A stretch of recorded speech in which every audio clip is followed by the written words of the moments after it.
wake up, wake up, wake up, wake up. It's the Flo Show No Filter. And y'all know what it's time to do. The thoughts, views, and opinions shared on the Flo Show No Filter are for educational and entertainment purposes only. I am not a professional. I am just good.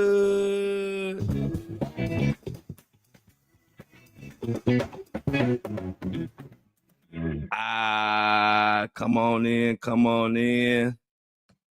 Back like we never left on this Thirsty Thursday, the Flo Show No Filter. Available on Apple and Spotify. Tell your friends to tell your friends. If you want to be live and see me work live in person, then join us on the Flo Show No Filter live at 7:30 a.m. every Monday through Friday. Come in with the chat with the breakfast crew, get you a Floppuccino, and sit back and relax and enjoy. We got a great group. Everybody that comes watch me live loves the chat. They love the experience. So I invite anybody who want to see what I do live, come on with us, join the breakfast crew. Bunch of great people. Don't be shy. Y'all, I'm mad today. I don't know what's going on with this Tony Buzbee, Jay-Z, fiasco, dumpster fire, whatever word you want to use. And then on top of that, Diddy mad. So we got to talk about why Diddy mad. Is some more corruption surrounding Diddy. Also, we got to decide, is Tony Buzbee finished or is he done? Because y'all know me, I call it right down the middle. And New York judges and a lot of the public is through with Tony Buzbee right now. It ain't looking good. We're going to talk about that. And a little more. You know, we got to give our subscriber and our shopper of the day some love. That'll be a little bit later in the show. But I think I'm going to start off today with Tony Buzbee's ass. No Diddy. It's looking bad, y'all. I've been digging. And it's not just Tony Buzbee, but it's a lot crumbling around him. And one thing that we've been talking about on this show is, you know, we believe the victims and we know how important it is to believe victims. But what we've been talking about is what we don't want is whether victims are lying or, you know, we know every last one of these stories ain't 100%. You know, some people, you know, it's the world we live in. Some people will use this opportunity to think they can get a free buck, and then it doesn't do anything but just take away from the many real victims we have out here. And they are muddying the waters so much that the actual real victims are beginning to get lost in this, which is why I can't wait for the real trial to start May 5th, because we've gotten to a point where we don't know what to believe. Everybody's saying this and saying that, and we hearing people on tape say one thing and then they say another, but then we don't know if it's AI, and then the tape ain't been authenticated. It's just a mess. But here on the Flo Show No Filter, you know, we're going to weed through that mess. Before I get to that, let me just shout y'all out real quick, everybody who supports this podcast. Let me give y'all some great news. You know, I always tell you I had no vision of starting a podcast or even doing a podcast. It was just my fans and supporters kept saying I need to do one. My sis Shan, she just told me I was going to do one, even when I was saying I wasn't. Anyway, I was going over numbers yesterday because I always keep track of our progress, what we need, what we doing, how we looking. And when I came across this information, I said, I got to share it with my podcast listeners because y'all have been amazing. And we together have taken this podcast to places I didn't even know in such a short time. So yesterday, y'all know we are the end of next week, we'll be hitting 100,000 downloads. And on Apple, Spotify, and the rest of the big podcast platforms. Do y'all know that since podcasts came around, only 5% of all podcasts, old podcasts, new podcasts, we talking all podcasts, only 5% of all podcasts reach 100,000 downloads in their entire lifetime of a podcast. We are about to do that in just over 4 months, which is incredible. I double checked the stats and I couldn't believe it. I even had to go to ChatGPT. I asked ChatGPT, I'm about to hit 1,000 downloads. 100,000 downloads on my podcast. It was like, that's amazing. They say only 5% even reached that in a lifetime. And the reason why I'm bringing that to y'all is because this is an independent people's podcast that we have come together and did incredible things in just 4 months. So we got some good shit to look forward to. We are independent. I call this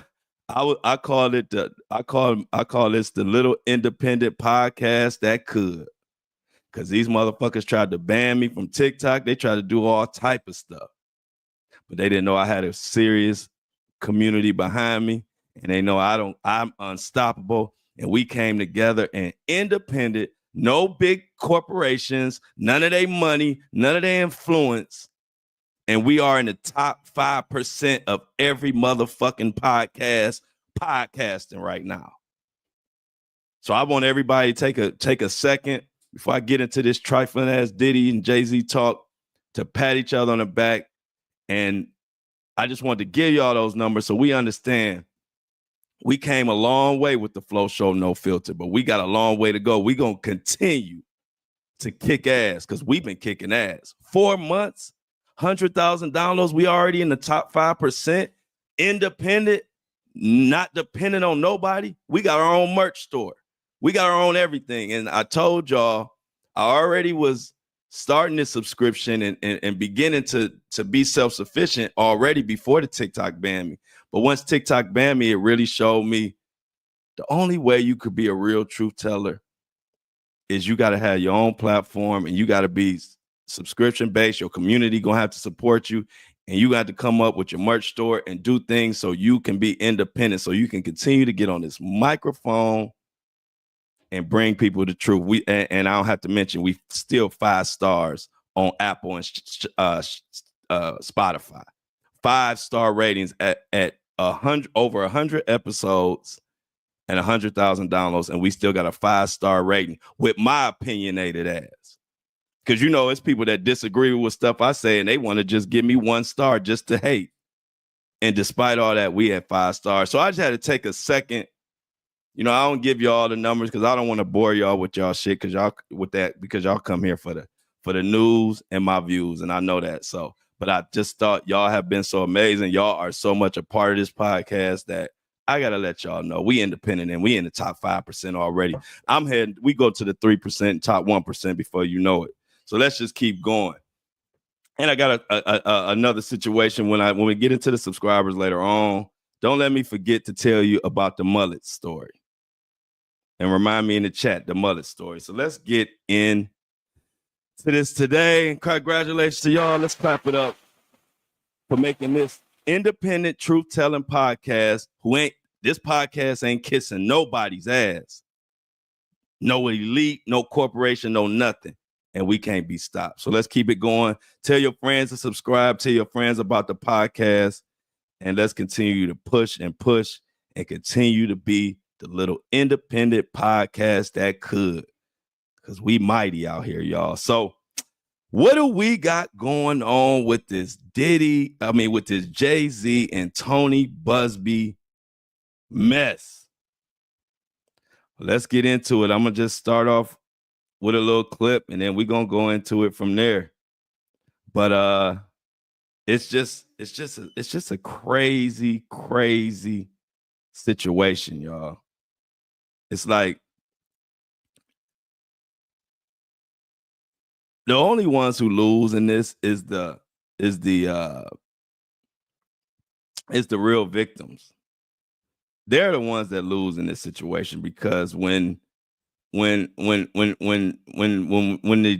big time people get into a pissing contest, which is what Tony Buzbee and Jay-Z situation has turned into, not only this alleged victim who dismissed her case, not just her, but all the other victims who are out here trying to get justice, situations that we have come to see, it's just getting ugly, and I don't like it.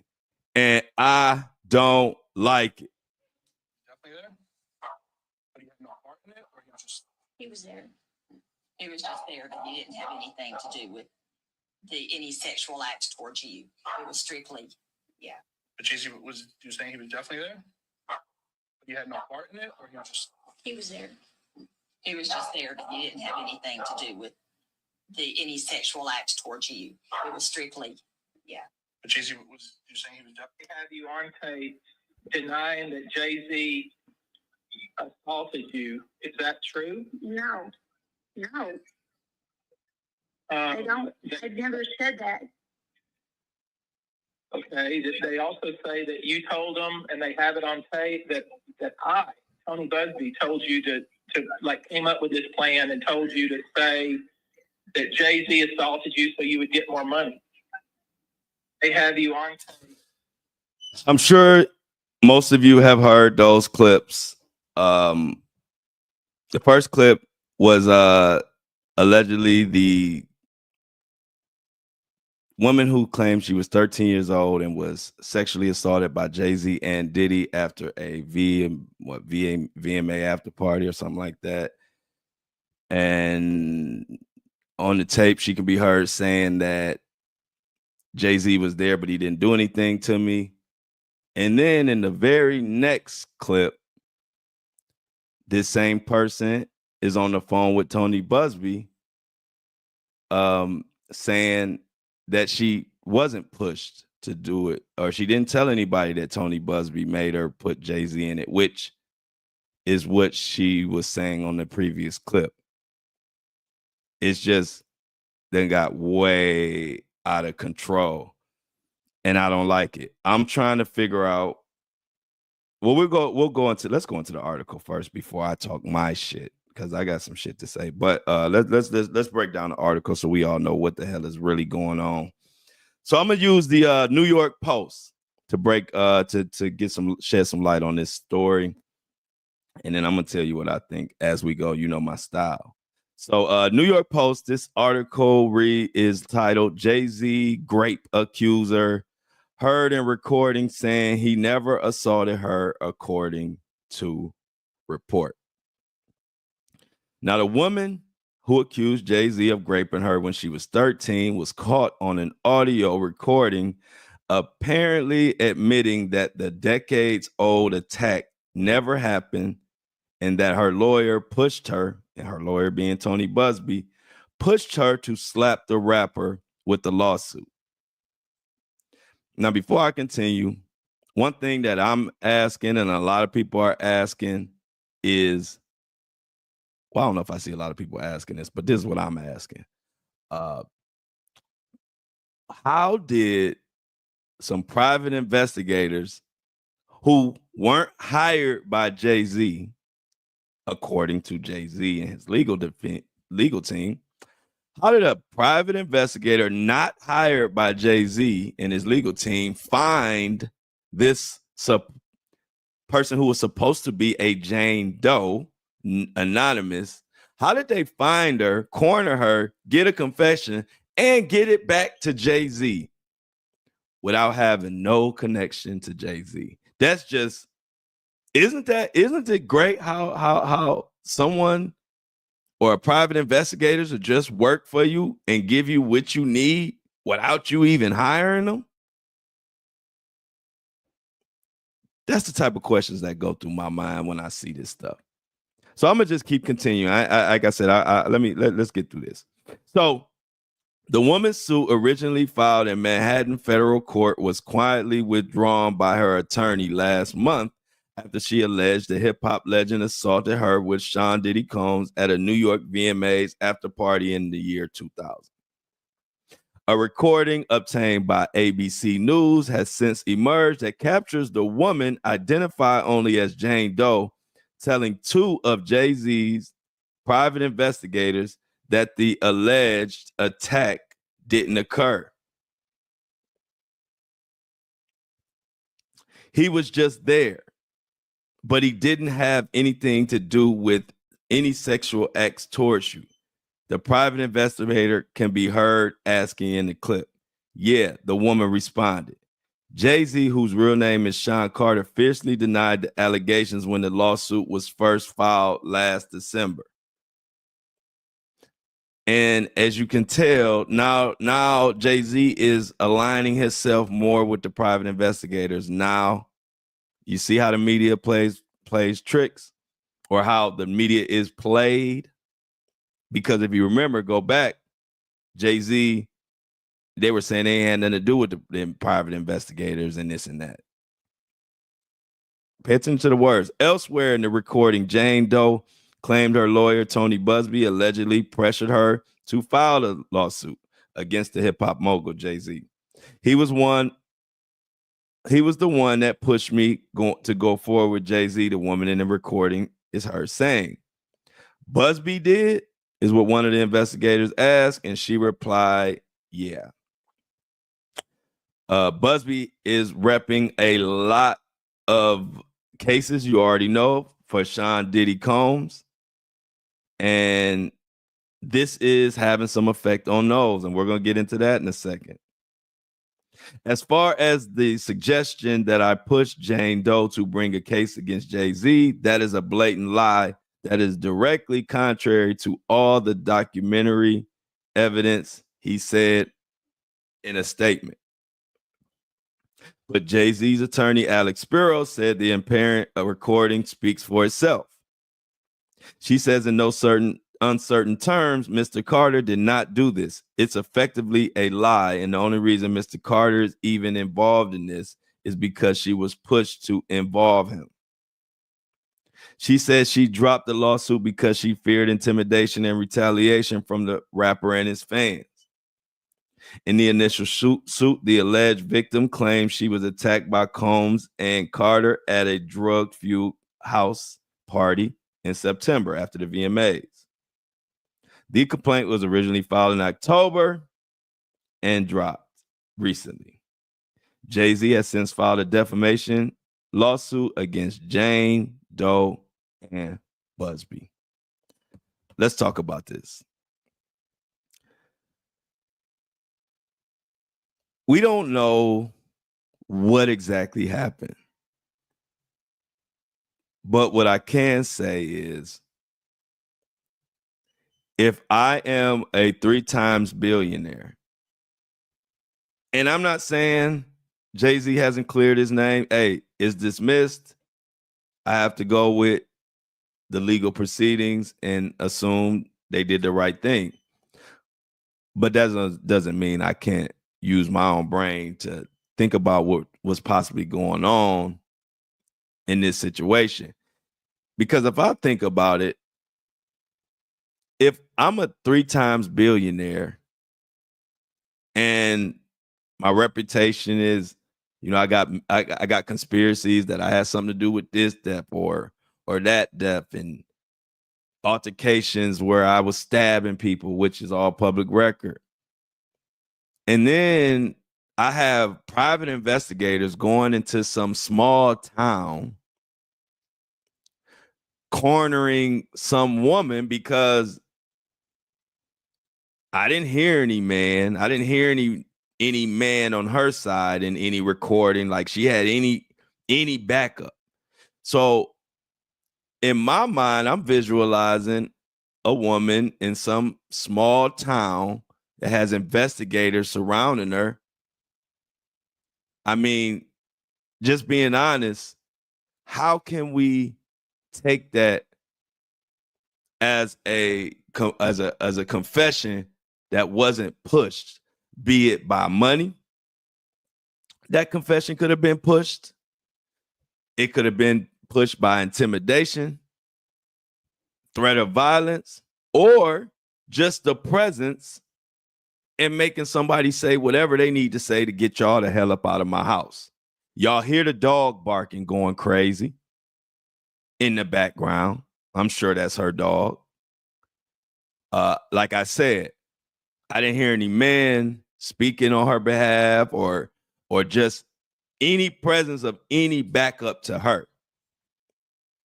So aside from Jay-Z, because he's already been cleared. So I'm not really going to go in on Jay-Z right now because it's not really fair. He's been cleared as far as this. We're keeping our eyes open, but I'm just dealing with this situation at hand, period. I'm not the type of person that's going to just say, because I heard her say that on tape, that just is what it is. I think she may have issues. If that tape is real, then that means she's saying one thing to Buzbee and one thing to Jay-Z, two different things. That to me sounds like, for one, she could be having issues. She has issues, and also a person who's scared.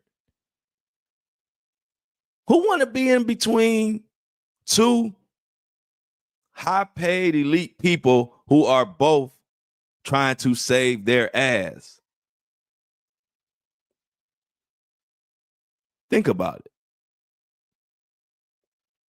So I'm not saying this to shit on Jay-Z, to shit on, that to say, okay, now he's been cleared and we're still on him, because hey, I have to go with what the legal people came up with. I mean, other than that, we just on here just talking and speculating all day. We aren't gonna do that.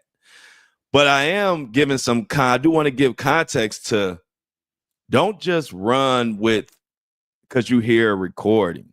Because guess what? They're only going to play with what makes them look good. And I'm talking about these private investigators. We don't know what else was said. How do we know no money exchanged hands right then and there? How do we know? And if money did exchange hands and they said, look, you better not say no, you're going to come up dead. We don't know that. So it brings a bigger question to me, is if we're going to have accusers coming, looking for justice, I don't know if we should be allowed to approach them with private investigators and stuff like that. I mean, it gets to the point where a lot of elite and big time and big money people will be able to beat cases if they use this approach, because the private investigator is a way for them to intimidate, manipulate without their hands being dirty. Of course, even like in the Jay-Z situation, you can say, hey, I don't know nothing about those private investigators. And then when everything goes good, next thing you know, you do know about the private investigators.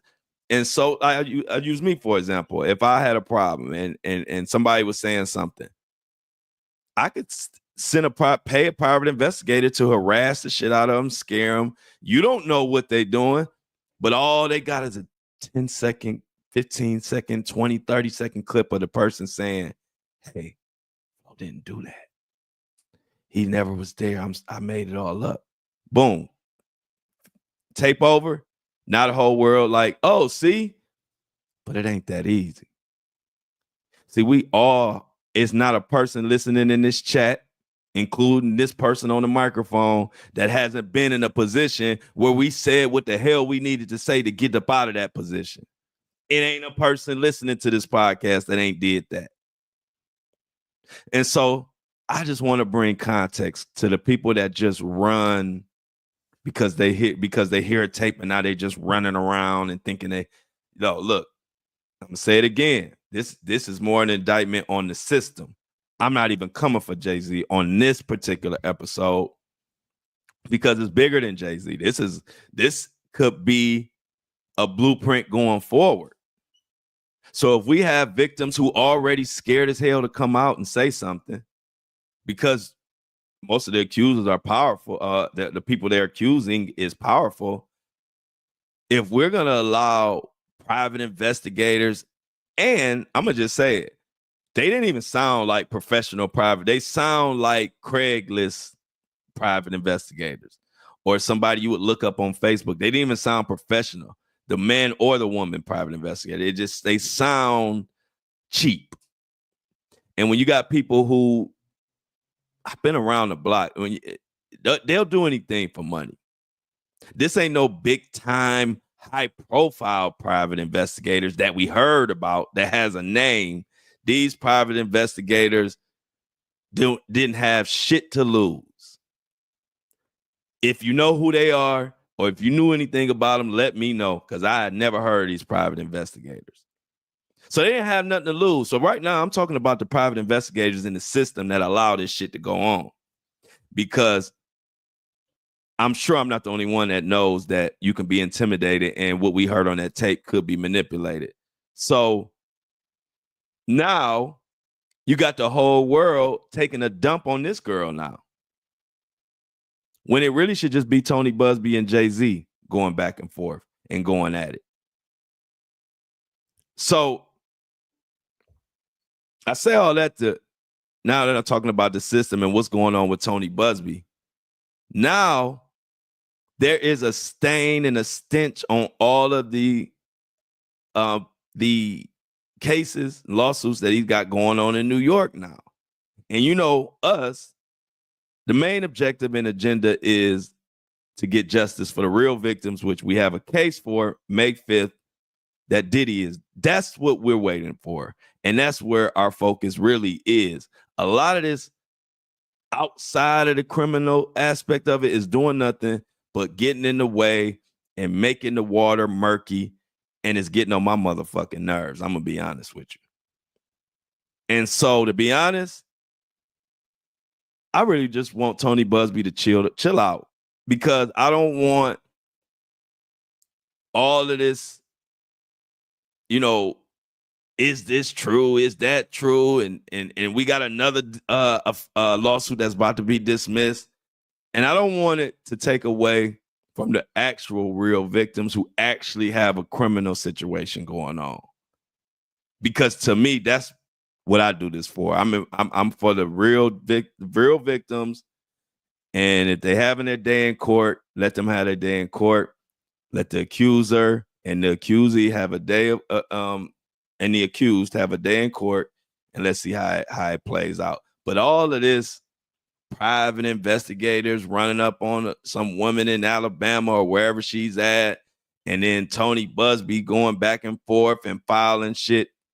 And now, you know, I'm just calling it right down the middle. Like I always tell you, if I don't perform well on my job, I got to hear about it. This is my job. I don't know what Tony Buzbee doing. If I was just to guess, I think he kind of had so many lawsuits going on. He kind of was not all the way prepared for this one and just took it from whatever that other law firm that he worked with. And now he's got himself in a mess. They have just said for another lawsuit, he needs to file this lawsuit in New York. He needs to file to show that he is able to, you know, that he's able to do cases in New York. And I'm going to tell you about that. The judge said not only does he have to file the correct paperwork, but the judge is also saying that he has to explain why he didn't file the correct paperwork in the first place. And so it's getting to the point where it's like, Tony Buzbee, we got a real case going on, and I'm not going to say that you fucking up all the way, but I am going to say I want less of Tony Buzbee in them lawsuits as far as giving it too much attention at this point. We almost at the real case, and this is just getting in the way at this point.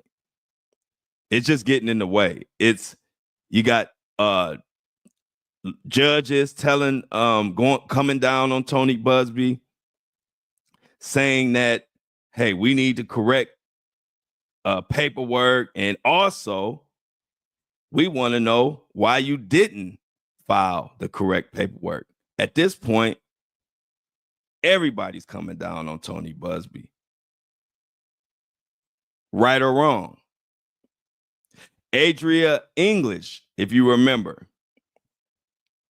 Adria English, her case looks like it's getting dismissed and lawyers are leaving her. You know, she had a case against Diddy. Let me refresh you on who Adria English is.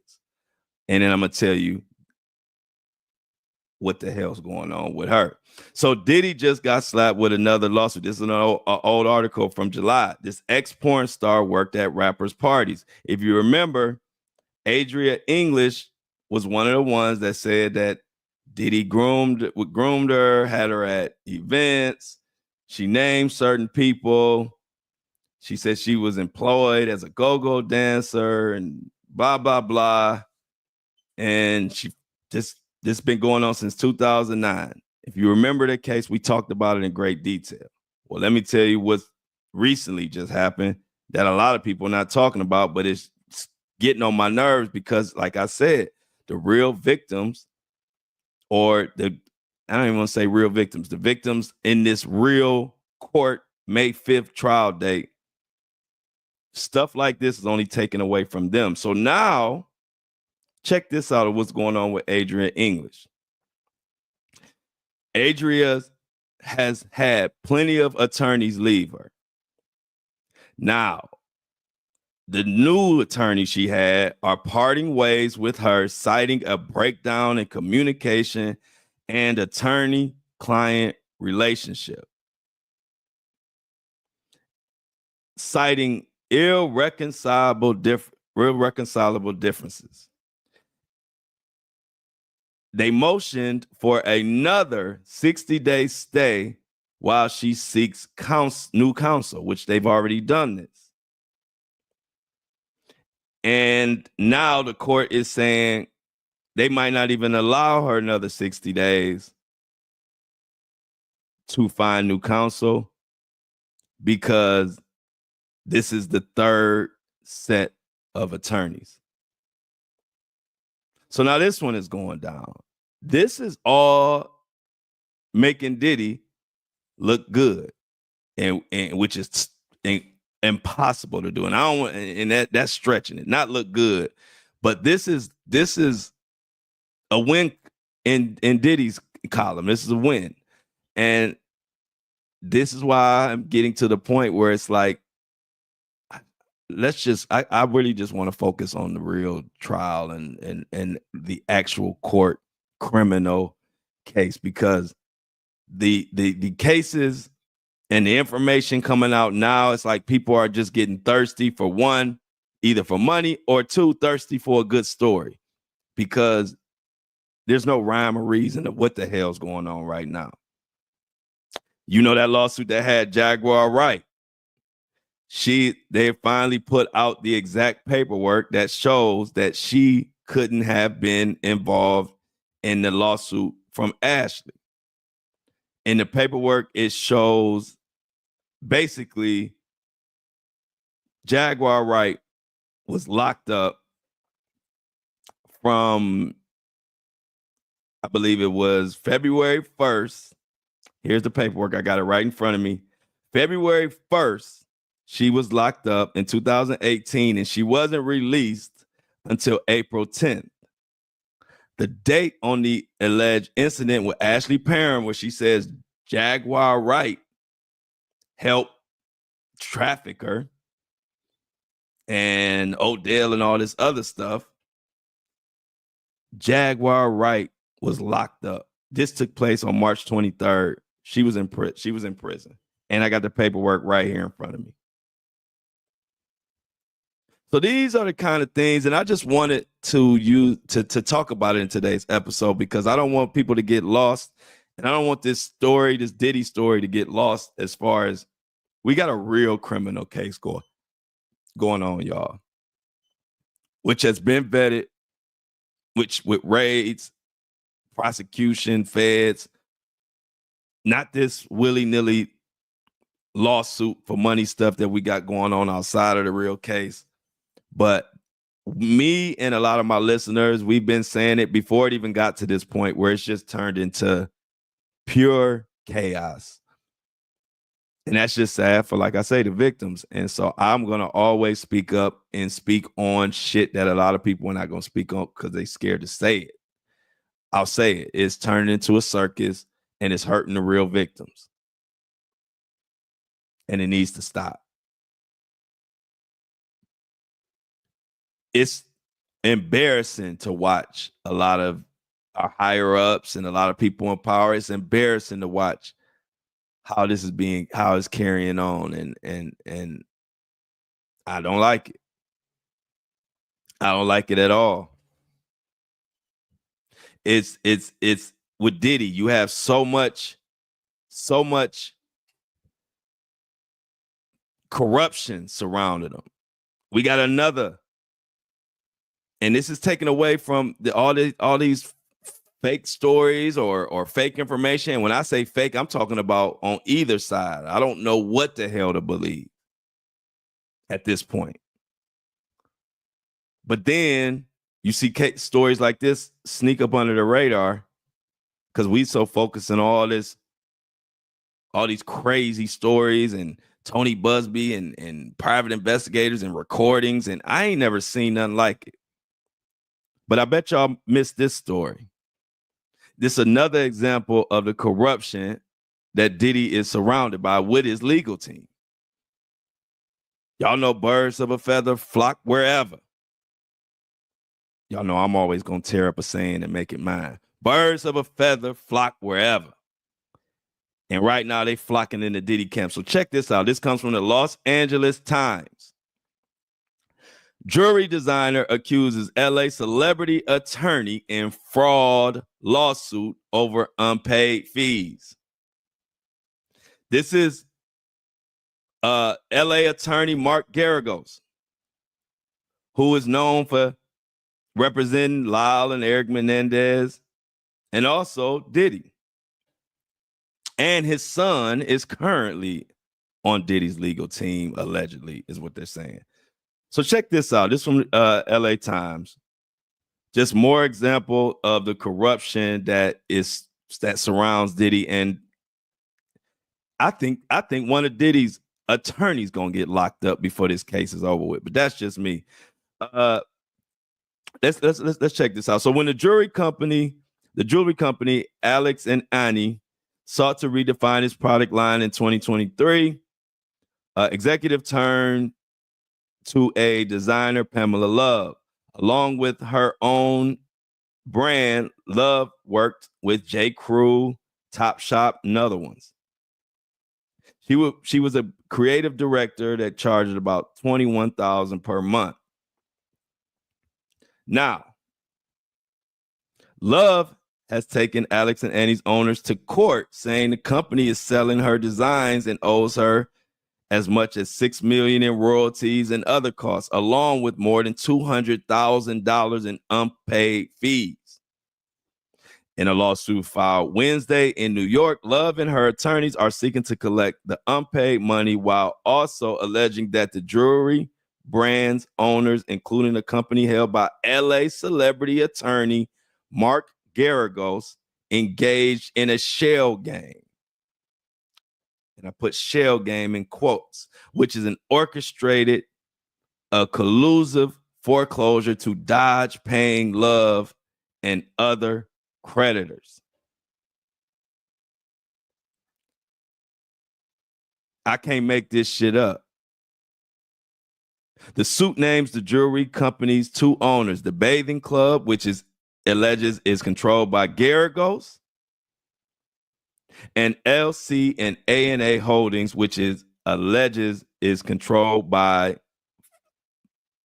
Linda Leah through private equity funds. So they got an elaborate scheme going on. Diddy's one of Diddy's former attorneys, but Garagos' son is currently working with Diddy. A lot of people didn't know that. And so as you just look, they said this jewelry company was struggling and they took full advantage of them, took their money, merchandise, owed the poor person $200,000, and then dissolved the company in whatever loophole they could think of. And now this person is broke, needing a helping hand. And Garrett goes and the rest of the team are laughing to the bank. The suit that they filed alleges that the foreclosure was part of a sham to defraud creditors and did not disrupt business operations. See, one thing about Diddy and his legal team, and you already seen it, they think they slick. Even if you think back, remember when the legal team was trying to get Diddy, bond, and they said, yeah, we got him set up. We got an apartment. He's going to be more confined and restricted than he is in here. And we even have a private security that is going to be in charge of watching Mohawk Diddy 24/7. And then the judge and the prosecutors and I did some digging, and it only took 5 minutes of digging to realize this same private security that was supposed to watch Diddy when he went on bond or bail was the same one caught up in a lot of these lawsuits and a lot of this criminal stuff as being a part in helping Diddy carry out his illegal shenanigans. That says a lot about Diddy's legal team. And it is why the judge is not feeling them. They will do and say whatever. I'm going to just say it. Diddy's legal team, led by Diddy, they come off as just a bunch of crooks. Fuck it. I ain't about to beat around the bush. They just come off as fucking car salesmen.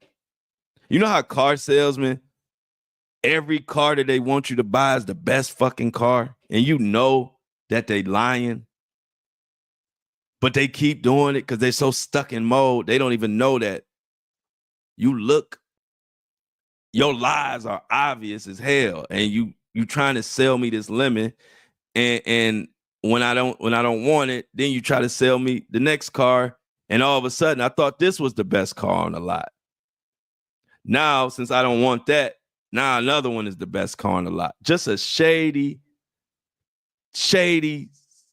car salesman. That's what Diddy's legal team reminds me of.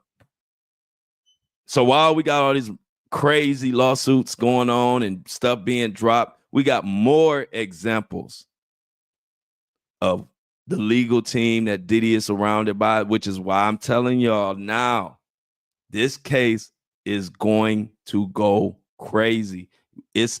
I'm telling you, one of these lawyers, they already whispering that one of Diddy's, if not more, but one of Diddy's lawyers is possibly about to be caught up in some type of money laundering. This case gonna be one for the ages. It's gonna be more than just Diddy and this nasty shit he been doing. Watch his lawyers. I'm telling you now, one of his lawyers or something in his legal team, they're gonna get caught up in something. Because Diddy has been behind the scenes mapping out all type of illegal, trying to intimidate witnesses, and his lawyers have been helping him. Like I said, the private investigator, he was the one who was supposed to be watching Diddy. He was caught reaching out and helping Diddy reach out to possible witnesses or possible victims. We ain't even heard it all yet because we ain't gonna hear it all till the trial come. But Diddy has done and broken more laws since he's been behind bars. But they're not gonna just keep putting it all out. Watch when the trial starts. Watch when the trial starts. I'm telling you. And y'all know it's about that time where we gotta thank the people that make this podcast go, the subscribers. We doing something that a lot of them ain't doing. We are a self-sufficient, independent podcast, which is why we grew to top 5% of all podcasts in 4 months, because we are giving the people what they want to know about and what they want to hear. We not concerned with no ads. We not concerned with no corporations. This is a for us, by us podcast, and that's what the people love.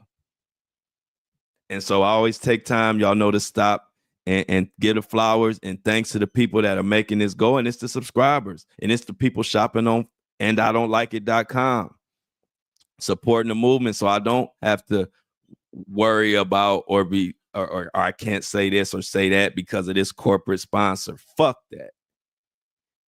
Y'all know me.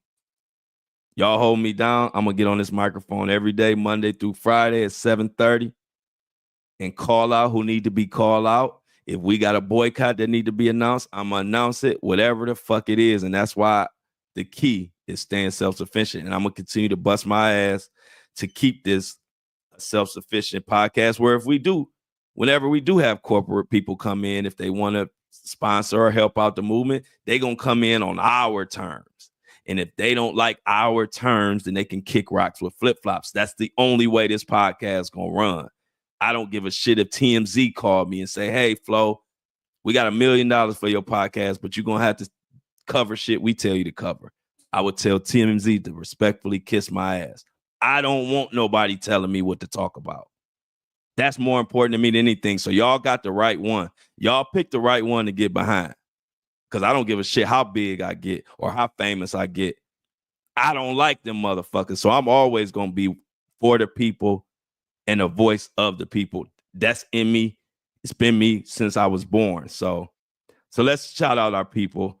Who we got on the subscriber of the day?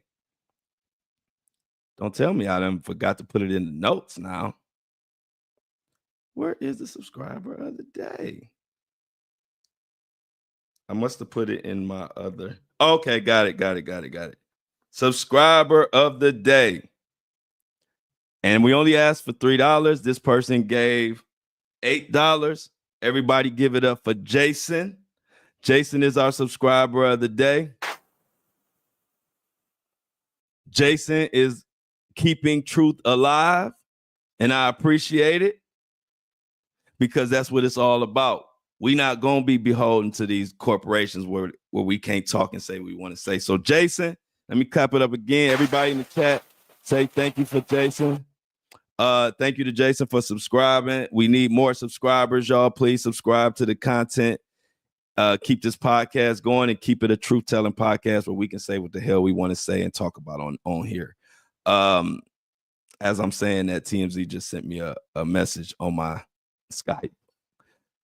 I don't know what they're saying, but I'll get to it later. Also, we got our shopper of the day. And she bought something that is going like hotcakes. Thank you to this young lady for keeping truth alive. And her name is Heather Halter. So everybody give it up for Heather Halter. She bought the black and I don't like it hoodie. That's been one of the hottest items. The black I don't like and I don't like it, and the Flo Show No Filter are the two hottest items on the website, and the website is andidon'tlikeit.com, which is our own merch store. We are a self-sufficient, mighty, independent podcast. I'm so proud of us and y'all and me. So thanks to Heather Halter. Everybody say clap it up for Heather Halter for supporting the movement. I know she's gonna love her, and I don't like it black hoodie. Thank you for copping it and spending with us. We greatly appreciate it here at the Flo Show No Filter. Go Heather, go Heather, go Heather, go Heather. So go to And I Don't Like It, y'all, and cop you a hoodie, cop you a t-shirt, coffee mug, whatever. My coffee mug is actually coming. I can't wait. Because I'm gonna have I don't like coffee, so it'll be tea in mine. So I'll be sipping tea in the morning in the Flo Show No Filter coffee mug. Matter of fact, Michelle out there got her coffee mug. So I don't know about everybody else, but me and Michelle gonna have our coffee mugs, and every morning we're gonna say a cheers. We're gonna say a cheers to the camera and get started. But y'all, I appreciate all of that. But I got a little more news to talk about before we get out of here. But before I even get to that, I got one more. This has become almost like a little dedication episode to y'all. I want to keep y'all in the loop as this thing is growing. We are making history.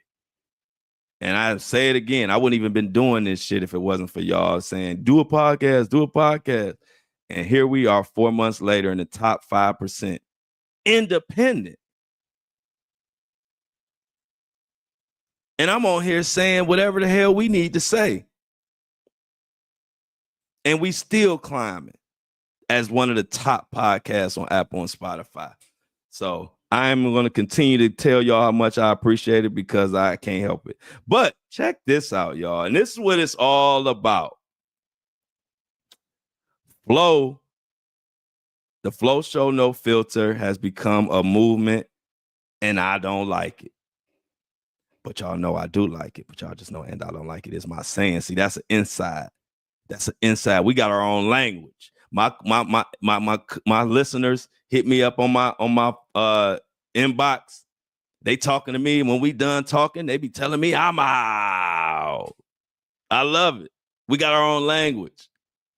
I can say something beautiful and I don't like it. Y'all know what I mean. People are not a part of this movement. They don't even know. We got our own language. We got our own clothes. We got our own everything in this movement.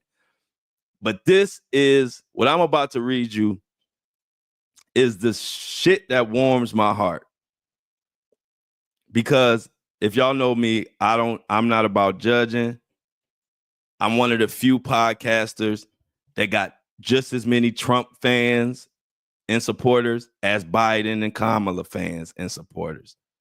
And I built this community like that to reflect who I really am. Yes, I'm opinionated. Yes, I have my side. Yes, I stand up for this person or that person, but I also don't judge y'all for who y'all rock with. And people don't know. I caught a lot of heat for being so open to everybody. I'll just use those words.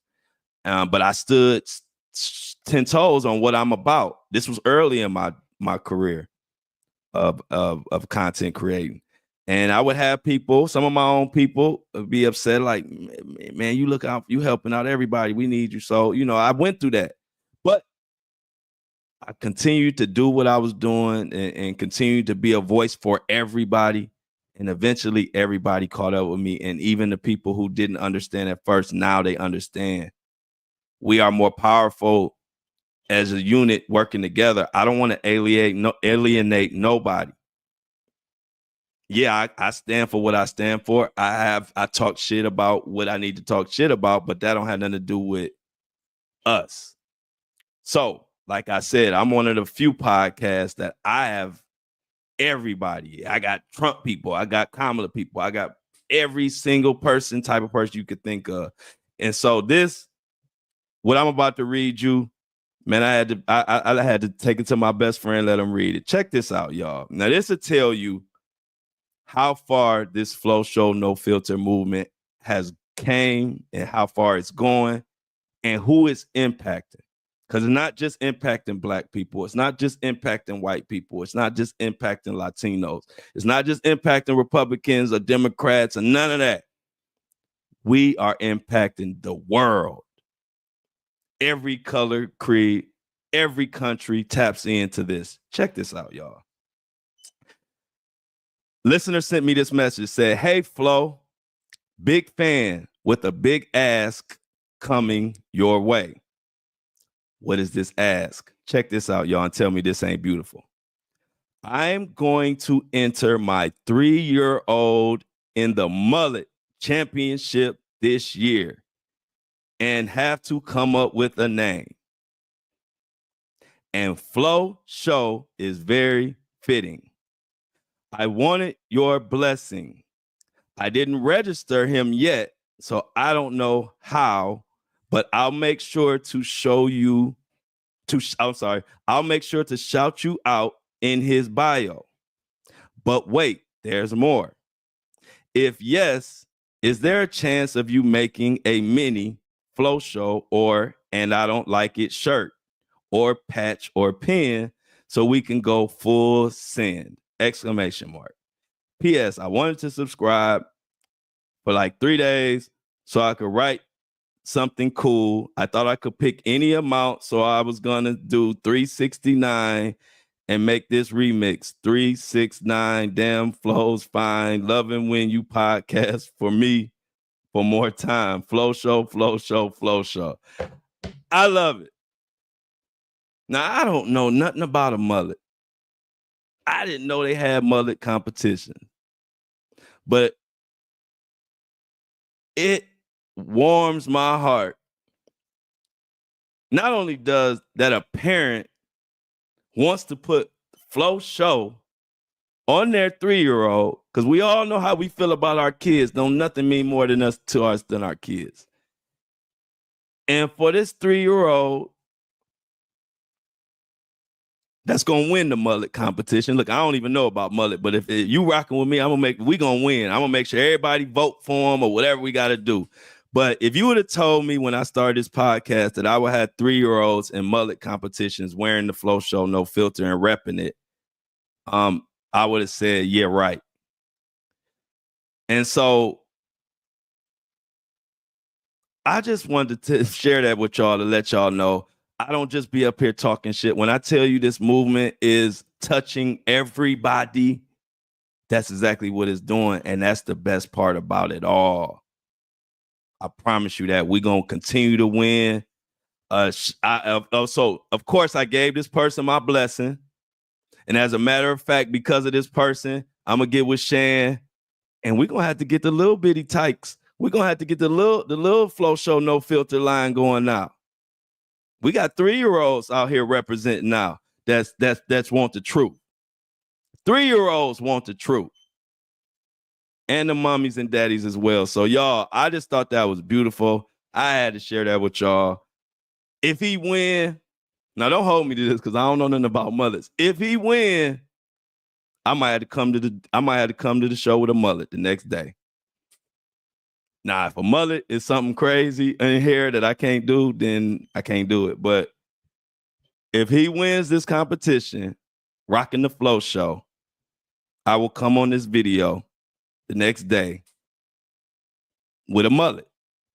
So that's my deal. So yeah, y'all, hey, shout out to this 3-year-old that's about to win the mullet competition in the honor of Flo Show No Filter. Y'all, Diddy is in court tomorrow. I will tell you what the hell happens. It will probably be afterwards, but I'm gonna have to pop in and give you a little. If anything crazy happens, I'll have to pop in and give you a little extra after tomorrow's episode. So stay tuned, and let's just keep our eyes and let's keep our focus on the real victims, the real cases, and the real justice that we trying to attack. Let's not get caught up in all this. They starting to just muddy and muddy the waters. Let's not get caught up in that because that ain't what we about on the Flo Show No Filter.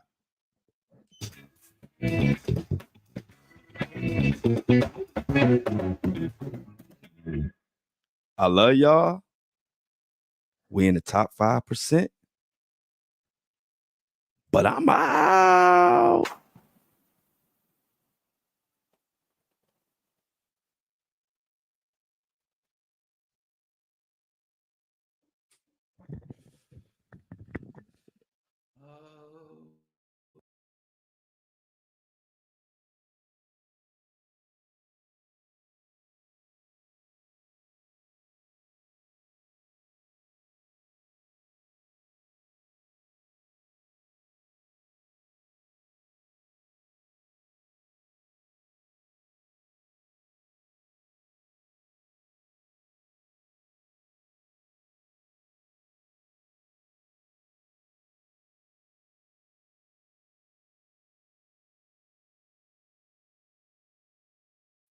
Let's get Apple and Spotify loaded up right quick.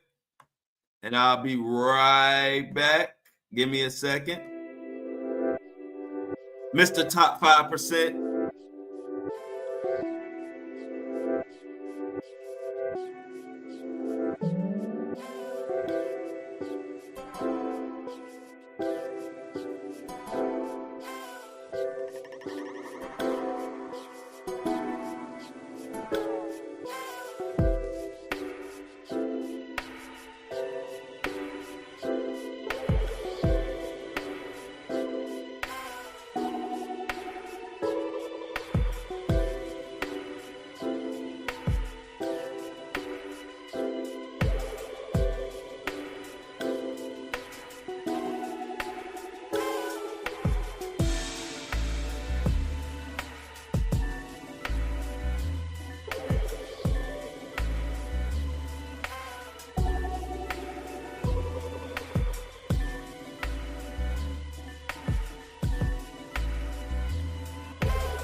All right, y'all. We Buzzsprout is loading. Hold up. We got Apple and Spot loaded. Breakfast crew, what's up? Thank you for all the ones. Grand Rising. Appreciate it, y'all. All right, let's get caught up, y'all. This is so much good news. We kicking. Oh, y'all can't hear me? Can y'all hear me now?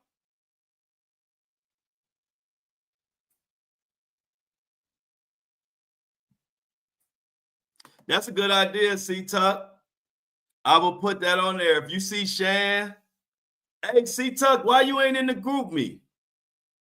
Hey, y'all, why C-Tuck ain't in the group me?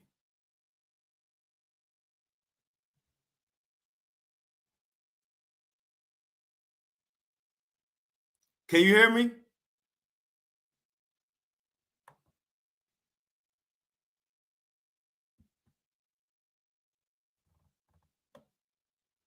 Okay, you can hear me now. Yeah, when I unplug. Okay, good. I appreciate it. Thanks for letting me know. C-Tuck, somebody get C-Tuck in the group me. I don't know why C-Tuck ain't in the group me, but that's a great idea, C-Tuck. I would definitely I like that. My grandmother edition. And I don't like it. That's a great idea. C-Tuck, you got to be in the group me. The group me is all of the breakfast crew, the Filter Live, the Flo Show No Filter Live. Yeah, Melody. Hey, Melody. Shauna get you in there. So look, y'all, anybody is welcome. The group me is a group of all of us. I'm in the group me chat. We got a big group chat. And it's basically all the Flo Show No Filter Live and breakfast crew, which is everybody that comes and listens in the morning. So Shauna can send anybody the link that wants to be in the group me. And it's the group of all the Flo Show No Filter closest people. And they be chatting all day long. And it's a way to keep in the loop of everything we got going on. So Shauna said, hey, good morning, K. Marie. Shauna said, add your Instagram here, and she'll send y'all the link so y'all can be in the group me chats. And it's the Flo Show No Filter. It's basically the Flo Show No Filter, a big group chat. We all in there. And it's a great group chat to be in too. You get some fun, you get some laughs, and you get people that's gonna look out for you. Everybody, we all just looking out for each other. So yeah, put your information and get with Shauna Johnson, and she'll send you the link so you could be in the group me in the Flo Show No Filter, the big ass group chat. Morning, K. Marie. Glad you stopped in on us today. We had a great show. Awesome.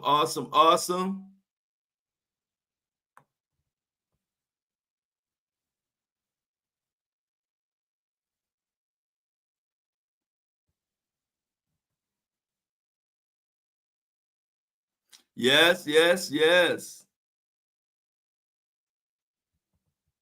We got a lot going on. Yeah, C-Tuck. So yeah, C-Tuck and Shauna, make sure y'all get C-Tuck in the group me. And whoever else, get Melody in there too. Melody needs to be in the group. Melody needs to be in the group me too. So Melody, get with Shauna Johnson. Melody, somehow y'all connect and get the link. So we can have everybody who wants to be in the big Flo Show group chat. You are more than welcome. What's up, Kobe? Kobe, Juan Shinobi, you see my calves still kicking ass? We ain't playing with nobody this year. So we got C-Tuck and Melody, who we need to make sure we get in the group meet. Anybody else, you are welcome. K. Marie wants to be added too. So K. Marie, get with Shauna Johnson. And Shauna Johnson will get everybody in the group chat, the Flo Show group chat. Everybody who is, you are welcome. It's a beautiful chat. So, again today, do y'all know? Y'all know I forgot to announce the tour again today. Yeah, I saw that. I forgot to announce the tour today again. But that's cool. Tomorrow, Friday. Don't let me forget tomorrow. Because I forgot again. I don't know how I be forgetting. I'm gonna write that down. But man, hey y'all, we got Shauna said I gotta drive my daughter to school, but I'll send them when I get back. No, Shauna, you know how people be. Nah, you can't do that. You gotta do it now. We don't. Hey, look, we all be having other stuff we gotta do. People gotta understand that, but it's all good. But we definitely gonna get y'all taken care of. Oh yeah, we killing it. Hey y'all. That's why it took me so long, because once I get committed to something, I'm coming to kick ass. I'm coming. Hey, look, y'all signed up the right one. When y'all told me to get a podcast, when y'all told me to start a podcast, y'all knew what the fuck y'all was talking about, because you got the right one, and they know they can't fuck with me. It ain't a podcaster that can fuck with me when it come to doing this. I'm the best.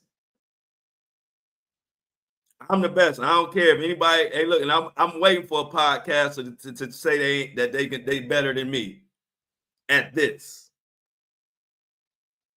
I'm waiting, because when it come to this,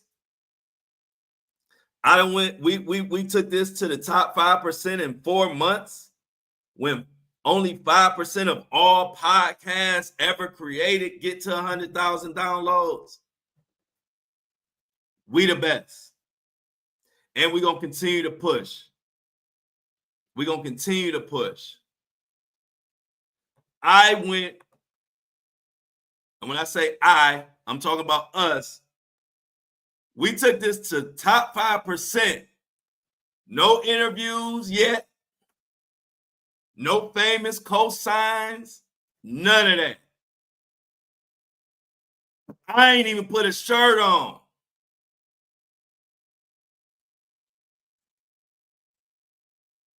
Wake up, fresh wake up, no shirt, same bandana tied around my head, no interviews, no cosigns, top 5%. We did that. So that's why we got to lock in on the Flo Show No Filter and push even harder now. We got to push even harder now. We got to be the biggest independent podcast. If not, we one of them for sure. I ain't had an interview. It just been me and y'all. So when I say we don't need nobody, I ain't just talking shit. We don't need nobody. We got everything we need right here. So we're going to continue to push. Y'all got one that ain't playing. What's up, Michelle? Shout out, Michelle. What's up, Jennifer? Oh, yeah. And I don't like it. It's the perfect. And I don't like it. Two things. The Flo Show No Filter and I don't like it are the two things that push this movement over the top that they can't fuck with.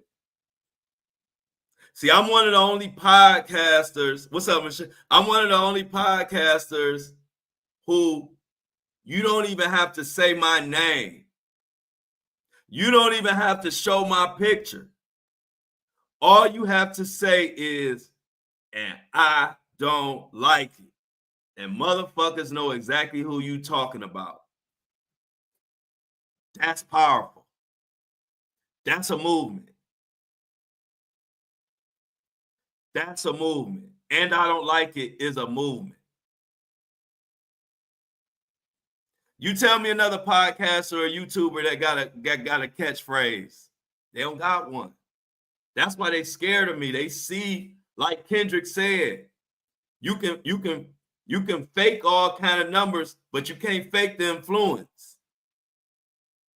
And we're going to continue to influence. We're going to continue to push.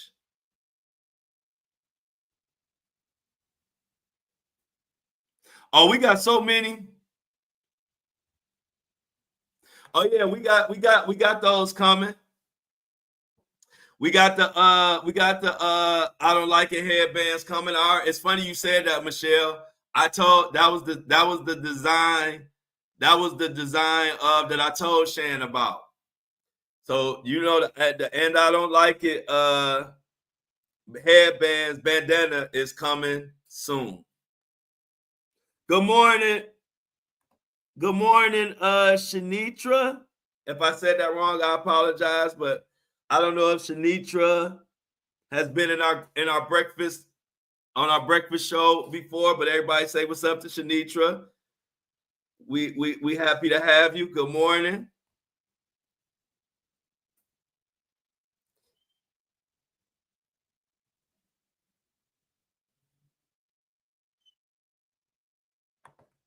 Yeah, I got the I'm out. I got the I am not a professional. I am just good. I got that hoodie and t-shirt coming. We got a lot of stuff coming. But you know, our stuff exclusive. We drop certain stuff. We put our time and I want to make sure our merch is exclusive and nice. And every item makes a statement. So my merch, I be looking at other people's merch. I'm like, I wouldn't wear that. I look at our merch like, yeah, I'll wear that. And you don't have to know nothing about me to know what somebody's saying when you see them with an "and I don't like it" shirt. When you see somebody in an "and I don't like it" shirt, you know that they paying attention to what the hell going on in the world and they don't like it. And so the two main blessings in this movement has been "and I don't like it" and the Flo Show No Filter. Those two concepts are out of here. And that's a blessing. I had no clue. I had no clue. But we did it, y'all. But so I'm gonna talk about the tour now, since I didn't talk about on the first show. So we still need venues. I'm still looking at venues for Detroit. So please send venues to the group me. But the crazy part is, I'm actually going to do a date in Sydney, Australia. Sydney, Australia is one of my top cities. So I'm gonna let y'all know who like the top cities for my podcast. Let me tell y'all what the top cities are. But Sydney, Australia is like top 10. So these are the top cities of our movement. Los Angeles, Houston, Chicago, Las Vegas, and Phoenix. Those are the top 5. But if you go top 10, we got Sydney, Australia, Sacramento, New York, Atlanta, Charlotte. We popping. So as we line up this tour, I'm going to Sydney. So if you're in Sydney, Australia, the Flo Show No Filter podcast tour is coming to Sydney. I am going to Sydney. But when I announce the tour, I'm going to have everybody from every city send in where they want me to come to. As of right now, the only 2 cities locked officially are Detroit and Cleveland. Of course, I'm going to all these other cities, but I'm gonna schedule them as people ask. That's been my winning formula. I don't tell y'all where I'm going. I ask y'all where y'all want me to come to. So the loudest right now is Detroit. So Detroit is the first one that I'm locking in. Send some venues to the group me. And then, like I said, of course, Cleveland is my hometown. So I'm for sure going to do something in Cleveland. But I'm hitting all these cities, and especially the ones that fans and supporters reach out to me. But this tour is going to be amazing. And it's going to start either the end of June or like the second week of July. It's kind of tough because you want to be a week or two before the 4th or a week or two after the 4th of July. So I'm right on that, in that date range is where we're looking at starting the tour. End of June, like first week or 2 weeks after July 4th, somewhere in there. But like I said, we're doing Detroit. But I was surprised that Sydney, Australia, is in my top 10 of all cities. And it's all mostly, of course, the US. So I'm looking forward to going out to Sydney. Hey, what's going on, Angela? If I remember. I think I remember this Angela, but good morning. Hello. Oh yeah. Check it out. Yeah, that's my, my best friend and my right-hand man who gonna be on this journey with me.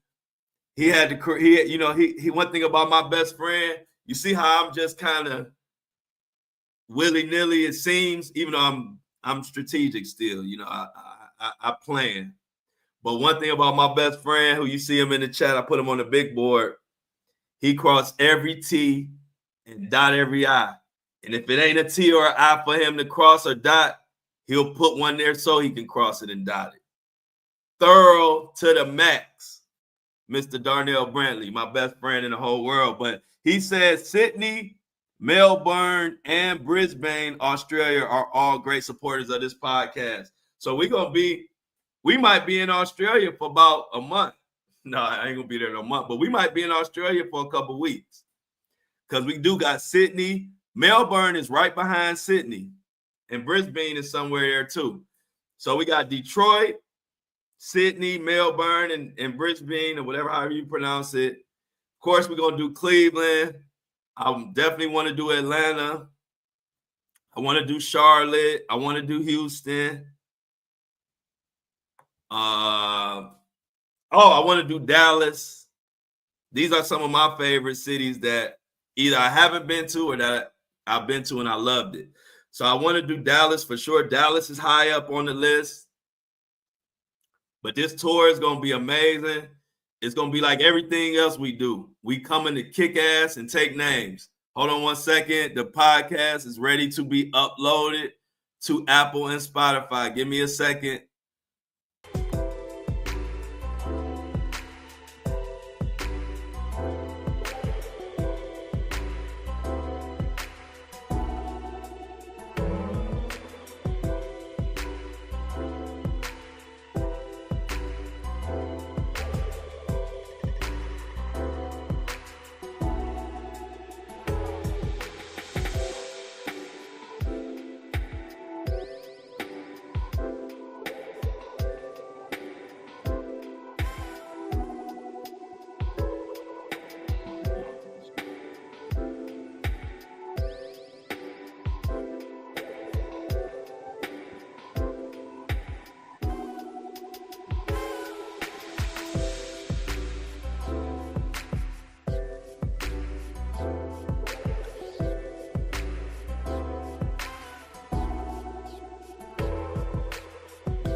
Apple and Spotify is all set and ready to go. They all loaded.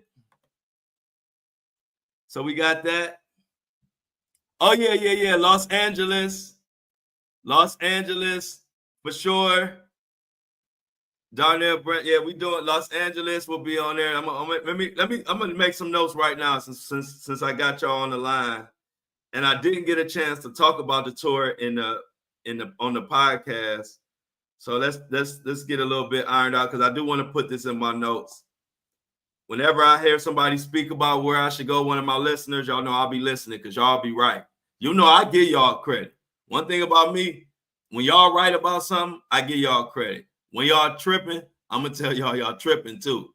But I don't have no problem. I love giving people credit.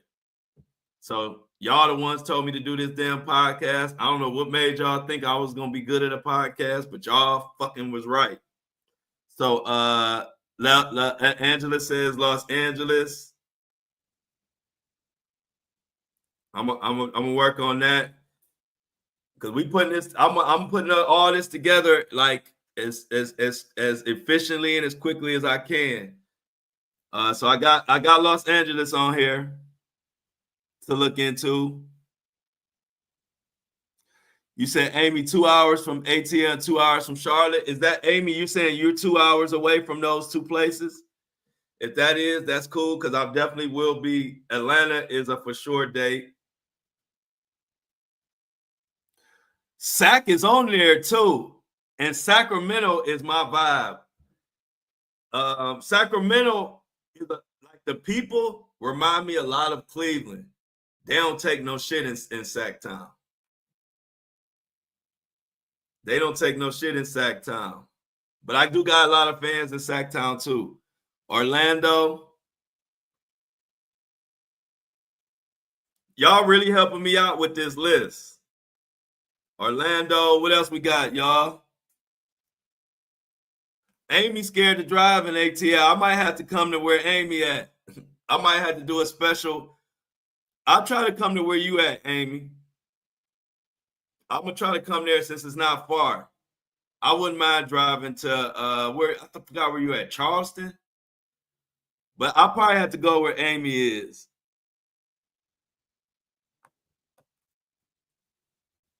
No, we gonna come to where you at. We coming where you at, Amy. Oh, everybody say what's up to Belinda. Good morning, Belinda. Glad you could joining us on the breakfast. Being part of the breakfast crew. I don't know if you a breakfast crew. I don't know if you've been here before, but if I missed you, I apologize. If this your first time, hello, good morning. Everybody in the chat. Tell Belinda good morning and tell her to and welcome her to the breakfast show. We here every day, 7:30, Monday through Friday, 7:30 a.m. Eastern Standard Time. Any other cities so far? I got, before I close this notes, I got Los Angeles, Atlanta, Sacramento, Orlando. Any cities I need to look into, y'all that y'all didn't say, let me know now. Like I said, I will bring it back up tomorrow on the actual podcast. I forgot today, but I'm going to write. Matter of fact, I'm about to do that right now. I'm about to write this while I'm at my computer. Talk about tour, you idiot. Second day in a row, I done forgot. Getting old. You know, you get old, you be having something in your memory, thinking ain't going nowhere, and 2 minutes later, you done completely forgot about that shit until the next week. Okay, who we got? Green. Oh, you in Greenville, Amy? Okay.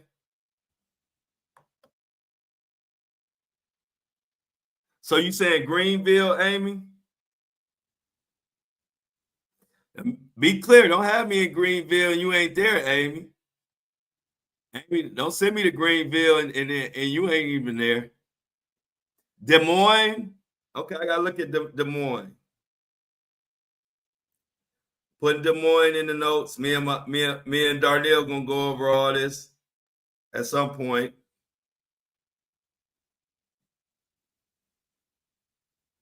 What's up, Dexter? Truth. Keep truth alive. Dexter, yes, you come here for the truth.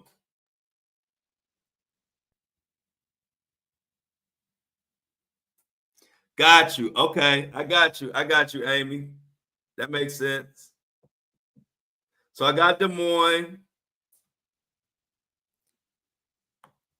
Thanks for y'all helping me out with the cities. I'm making sure that I didn't miss anybody.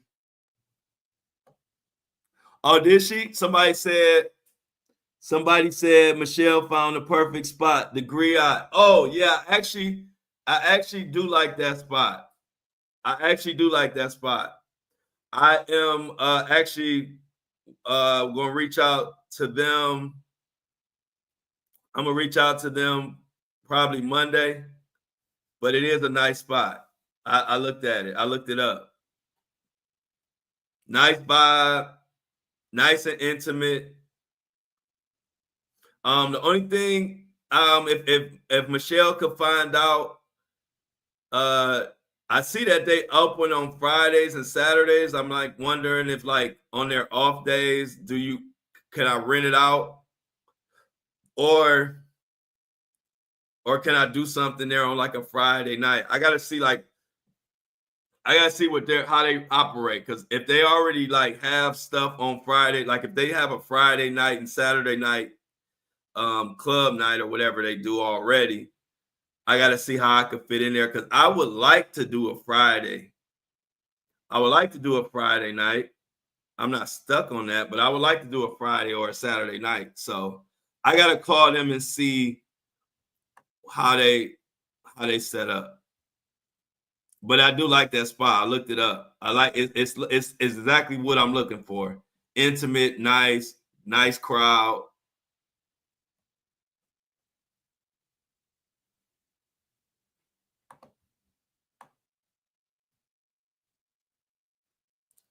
I'm gonna come to, let me see. Go to Vegas. Somebody said Vegas. Oh, G Vegas. Oh yeah. Y'all know I'm going to Las Vegas. So if any of y'all in Las Vegas, I'm coming to you this summer. Phoenix, thank you. Yeah, that's high on the list. Matter of fact, Phoenix is, yeah, let me put Phoenix on here. Phoenix is actually one of my top cities. Let me see. Let me look it up again. I think Phoenix was like Phoenix is actually 1, 2, 3, 4. Phoenix is actually the 5th biggest city as far as my following. So like Phoenix is in the top 5. So the top 5, we're definitely coming to those cities. And the top 5 again is Los Angeles, Houston, Chicago, Las Vegas, and Phoenix. So those 5 places, automatic. But I still need to hear from the fans as far as which places I'm going to book first. I'm going to book the places where I hear fans and supporters asking me to come to the most. Those are the ones that I'm going to book first. But those top 5 cities will be booked at some point. Oh, the tour. Diamond, we talking about the tour. I didn't get to announce it on the podcast. I forgot. I'll be announcing it tomorrow. But the Flo Show No Filter tour is starting this summer. I'm already in the preliminaries of getting everything together. First city that we have for sure already locked in is Detroit. I'm in the middle of finding and locking in a venue right now. And then I asked anybody else out there, if it's any other city that you think I need to come to, let me know. But like I said, right now we got Detroit and Cleveland, where I'm from, so that's automatic. But right now, Detroit is number 1, and we'll go from there. So anybody else that got a city that you need the Flo Show No Filter to come to, let me know.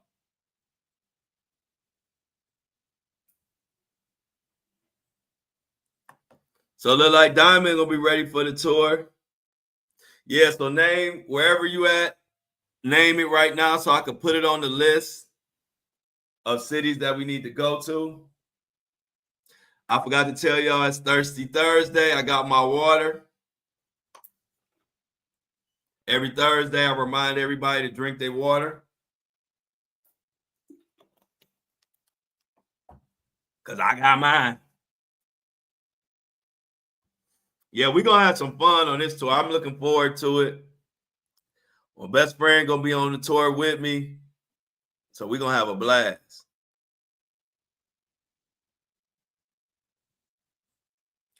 We're gonna have a blast. But let's, we got to talk about, people tapping in for some news. So let's what's the update on the Wendy Williams situation? What is the update on the Wendy Williams situation? Because it's starting to feel like that judge is fine. It's kind of that judge might be shady. But they saying that Wendy Williams, y'all, has some. Are you in Vegas? Oh, Diamond, I'm coming to Vegas for sure. Floyd might try to beat me up when I come to Vegas, but I'm coming. I'm coming. I'll be in Las Vegas. Floyd, hey, look, Floyd and the money team, they're gonna be waiting out. They're gonna be waiting at the airport for me to land. No, they're my guys. But yeah, I can't wait to go to Las Vegas. I can't wait to go to Las Vegas. I love Las Vegas. I told y'all know I used to live there for like 4 or 5 years. Yeah, Amy got it. Amy got the security, y'all. So I'll be good in Vegas. We sure can.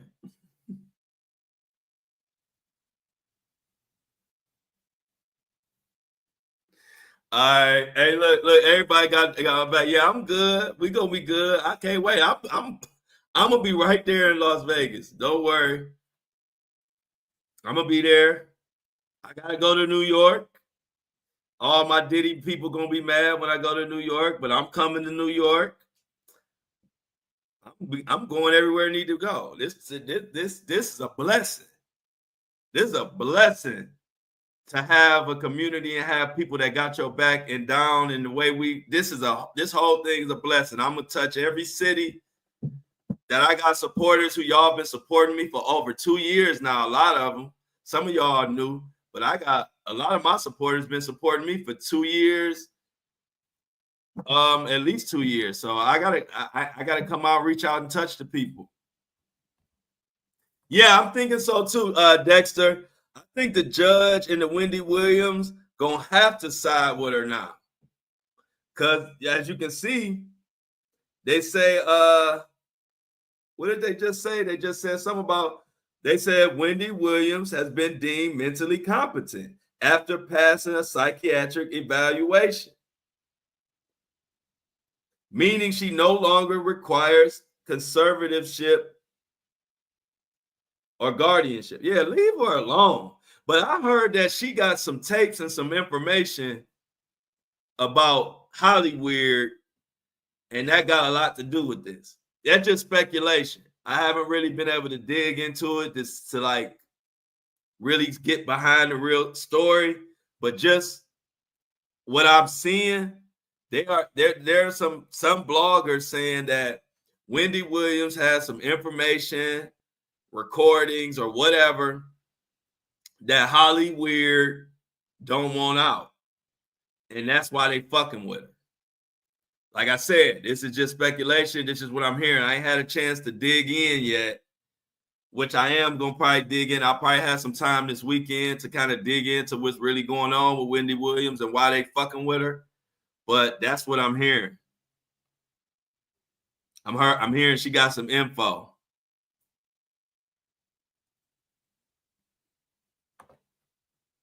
Okay, yeah, I heard Diamond got those pipes. Yeah, they're trying to keep Wendy Williams silent for a reason. That's why I said this weekend I'm gonna do some digging. But like I said, just from my blogs that I watch, I haven't really been able to read into it. But they're saying that Wendy Williams has some information that they don't want out, and that's why. And it makes sense because what's going on with her makes no sense. I was glad to see. Did y'all see that Wendy Williams' brother spoke out on her behalf? Because remember, I was telling you, I was like, where the hell is Wendy Williams' backup at? Like, where's her backup? Where are the men? Like, where are the men in the family? And I'm glad to see that her brother apparently has finally spoke out. Thank you. Because it was my sister, and they've been trying to put her in some. If they were doing this to my sister, I would have been went crazy. But it says Wendy Williams' brother speaks out, claims she's in great shape, and demands release from assisted living facility. So it goes on. This is from today's Esquire written article.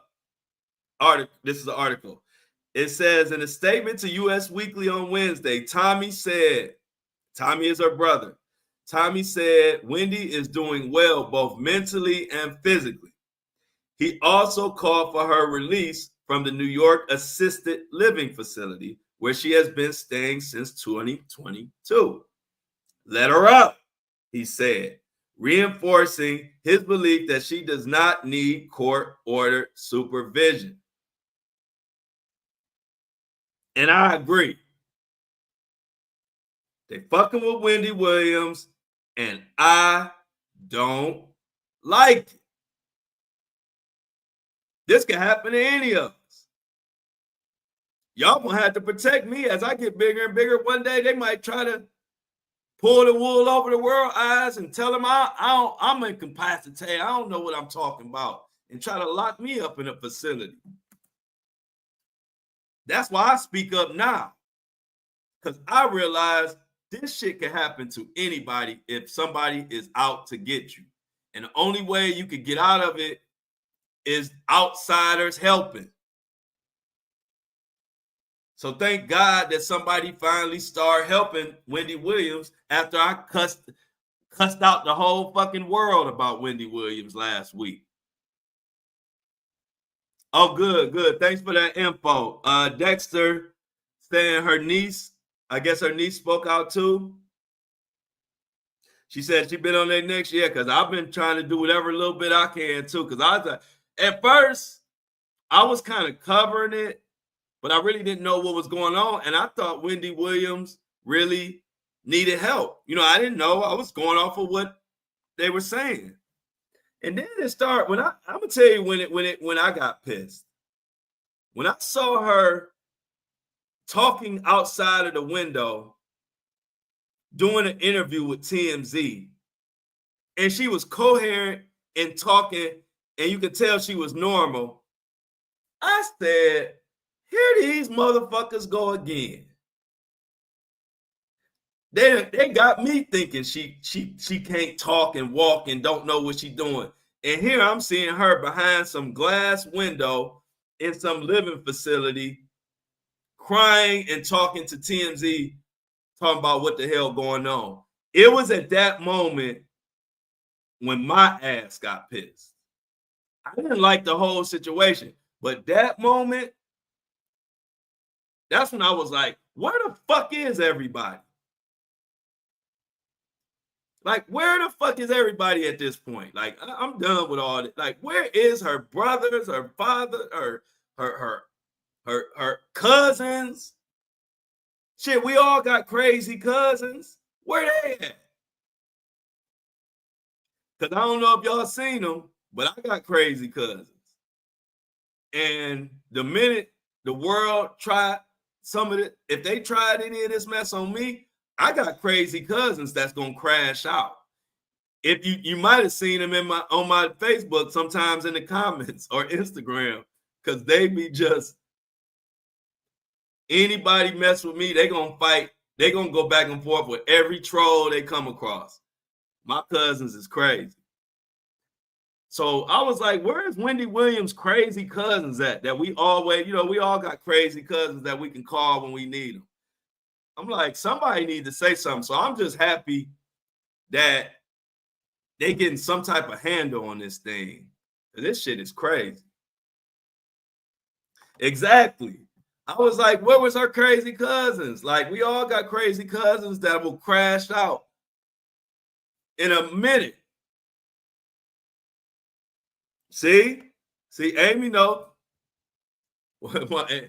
Amy know everybody. So that's why I was saying, I'm like, damn, ain't nobody got Wendy Williams back. Exactly. Oh, it'll be a crazy red flag if they was to unalive Wendy Williams. And so, like you said, they trying to keep her quiet. I even saw an article where the judge told Wendy Williams that she mad because she been speaking out. I'm like, where they do that at?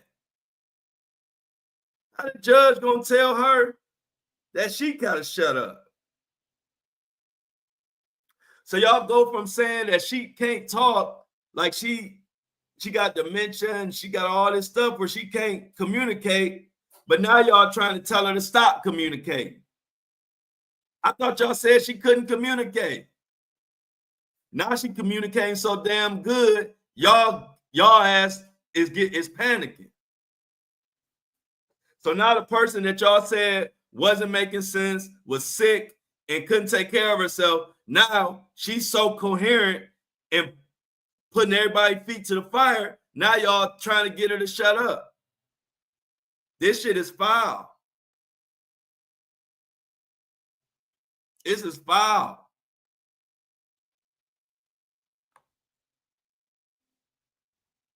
But like I said, I'm just glad that somebody is speaking up for her, because for a minute, I felt like she was on her own.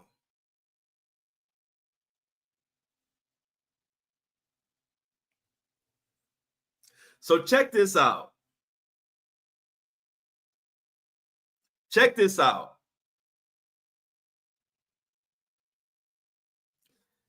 Check this out, y'all. And I'm going to leave y'all with this. Did y'all know that one of the judges, Judge Lisa, who appointed Sabrina Morrissey as Wendy's guardian, did y'all know that she was previously investigated for allegedly taking bribes from guardianship lawyers? I'm going to read that again. Judge Lisa, who appointed Sabrina as Wendy's guardian, was previously investigated for taking bribes from guardianship lawyers. Oh, I know y'all ain't heard that nowhere, because you ain't going to hear it nowhere. Unless you're listening to the Flo Show No Filter, you're going to hear it. I'm about to dive into it. This overtime. I'm putting in overtime today. Questions. This is from The Root, written by Kaylin Womack. Questions surround judge who assigned Wendy Williams her random guardian. Oh, this shit stink. Somebody in trouble. After the Where's Wendy Williams documentary began airing on Lifetime, the internet exploded. And when the internet exploded, we start digging. And then we come to find out, after an insane battle with Wendy Williams' family and children over who should control her funds, New York Supreme Court Judge Lisa appointed someone outside of the family. The fuck? How you gonna appoint someone outside the family? One would think the chaos will come to a close, but no.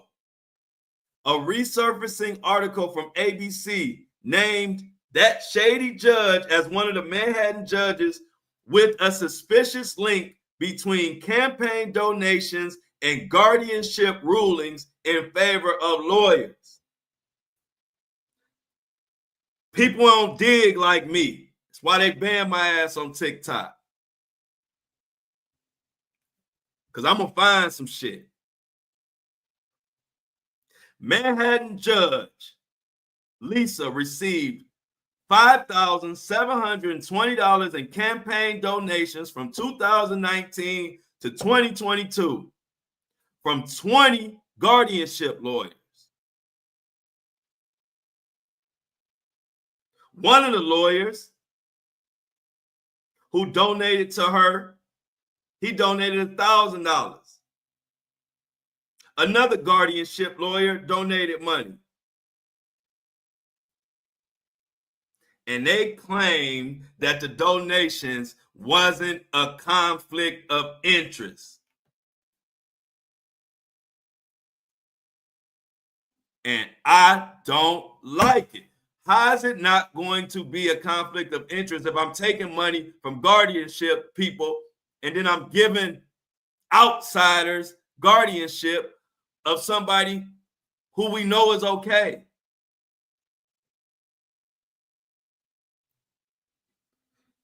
Now, it has not been determined whether Morrissey donated, the person who got this guardianship, it's not been determined that that person donated, but how do we know?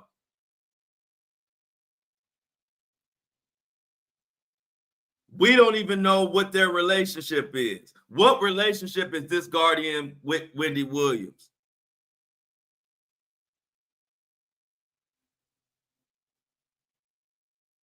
It stinks.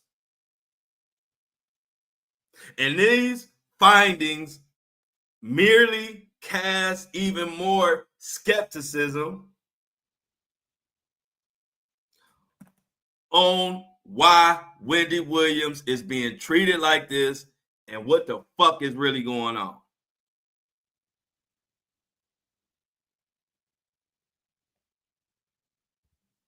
See how we cooking now. We cooking now. And then the Guardian, now this is according to Dexter's Desi, the Guardian was from the bank.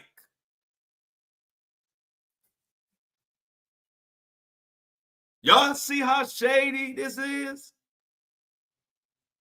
And I bet you 90% of y'all listening didn't know this information about the Guardian. Didn't know this information about the judge. This judge already done been investigated in some shady guardianship shenanigans.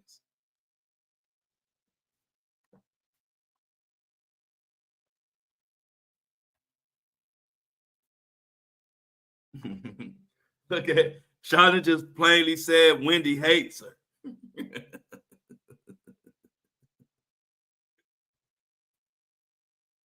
There you go. Bank account wide open. This some bullshit. So we're going to stay on Wendy. We're going to stay on this judge and this guardian. The Flo Show No Filter is officially on their ass. I'm about to do some digging this weekend. This judge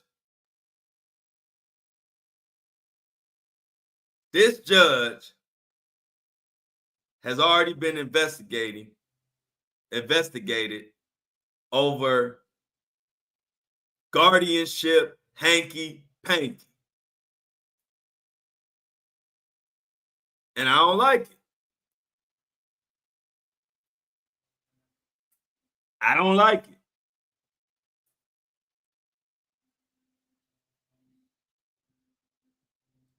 The amazing part is that just lets you know how much they think we dumb.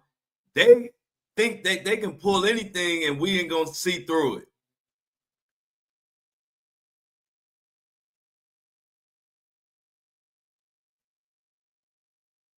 Oh yeah, we officially on their ass now. We are officially on top of this guardian and this judge. And I want to find out everything they got going on and everything they done did. I want to freaking know.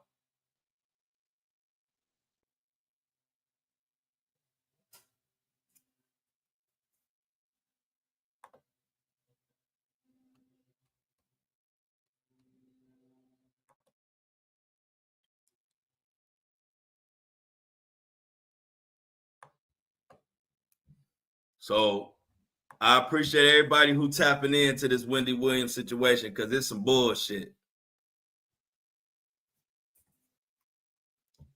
Anything else before we get out of here today? Let me look and see if there's anything else we need to that's coming across.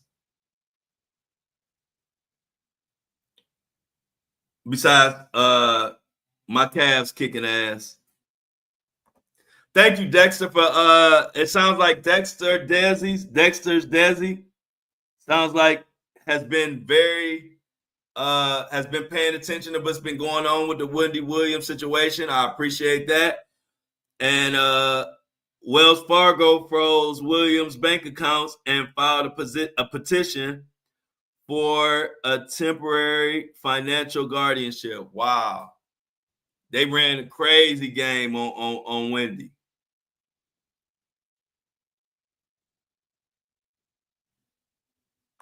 And according to Dexter Desi, she said Keystone Law posted it on their actual page. Appreciate you for that information. Hey, Dexter Desi, they got a mini me. Dexter Desi filling in for mini me on keeping us up to date on the news.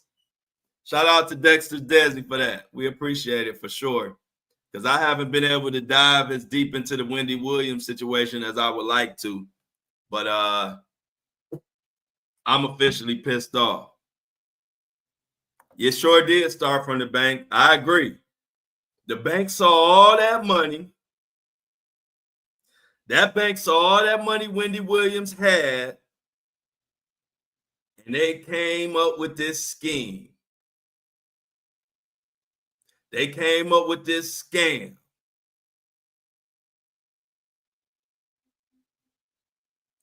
And here we are.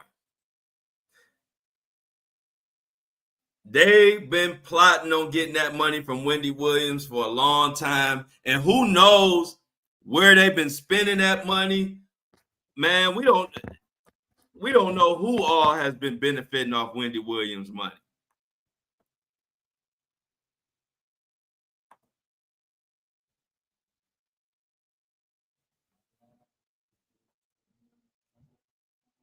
Wendy is being punished by the music industry and they are trying to bankrupt her. Yes.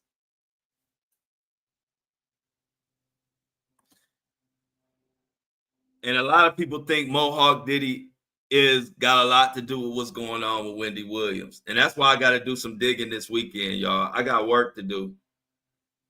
Because this shit stinks. This stinks. This stinks. Really does. So we gonna definitely continue to pay attention to what the hell going on with our girl Wendy Williams. Let me go back in my notes and see if there's anything that I missed in the podcast that I want to convey to y'all before I get the fuck out of here. Oh, I told you about Jaguar. Oh, I got everything. The only thing I forgot was to announce the tour. So I did pretty good today. Now, what is this where they talking about this same shady judge is pissed off because Wendy Williams is talking to the media? Did y'all hear that? This is the last thing we're going to talk about before I get out of here. That shady judge is mad because Wendy Williams is talking to media. What you mad for? Are you mad because she exposing y'all bullshit? That's another article that I saw that pissed me off. I'm like, what type of judge? In other words, this judge is sounding guilty of something. Because I'm trying to figure out, why would you be so mad? Why would you be so mad at Wendy Williams talking to the media if y'all ain't doing nothing wrong? She is a media personality. What the fuck you mean? How could you be mad? That's like being mad at me for talking to the media, for talk. I am in the media.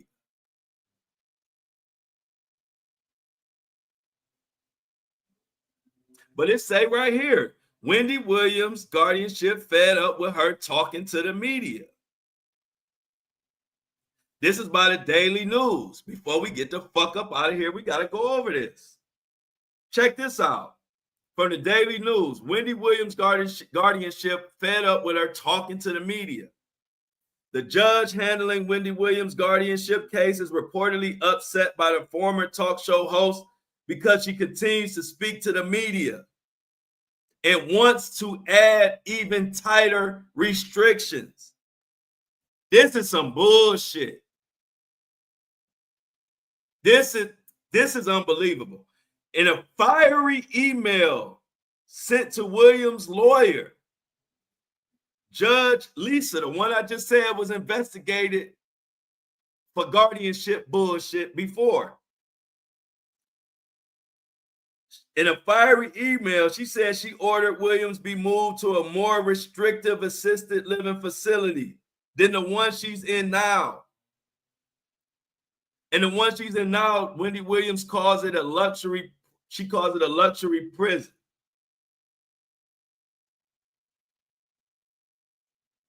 I have always contended that Wendy will be given the independence she can handle. I question how well she has handled the independence she has been given. Y'all, I hate this judge. I don't even use that word, hate. I hate this judge. This is crazy. You mad because this lady is seeking help?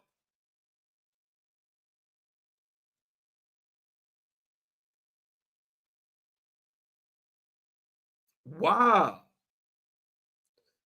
She says, I am not cognitively impaired, but I feel like I'm in prison. The system is broken. The system that I am in. The system has falsified a lot. This has been 3 years and I'm caught in the middle of the system. This sad, y'all. And this judge don't need to be no fucking judge. I'm about to get out of here, y'all. Let's get them outs in the comments. And we about to attack this Wendy Williams. I'm going to do some more digging and some more looking. But this is crazy. So let's get the outs. Let's get the outs in the comment section. Please make sure you subscribe to my YouTube. Subscribe to my YouTube channel, please, before you get up out of here. Subscribe, like it, share. Look up the podcast on Apple and Spotify, the Flo Show No Filter, top 5% podcast right now. We will be hitting 100,000 downloads next week. We're going to have a celebration. We're going to celebrate when we hit 100,000. I'm looking forward to it. Much love to everybody. Okay, we got a panel tonight. I didn't know. So I didn't know it was locked in. So what is, oh yeah, Thursday night, like I told you. According to Shauna, there's a panel tonight. Thursday night has turned into ladies' night, but man, you are welcome to. So everybody check out the panel tonight. I don't know what time it is, but I'm sure they'll make an announcement and I'll let everybody know. And as always, we out. Everybody get the outs. I'll see y'all tomorrow, same time, 7:30 a.m. The Flo Show No Filter available on Apple and Spotify. But if you want to see it live, join us every Monday through Friday at 7:30 a.m. Eastern Standard Time. I'ma miss y'all. I love y'all. But I'm out.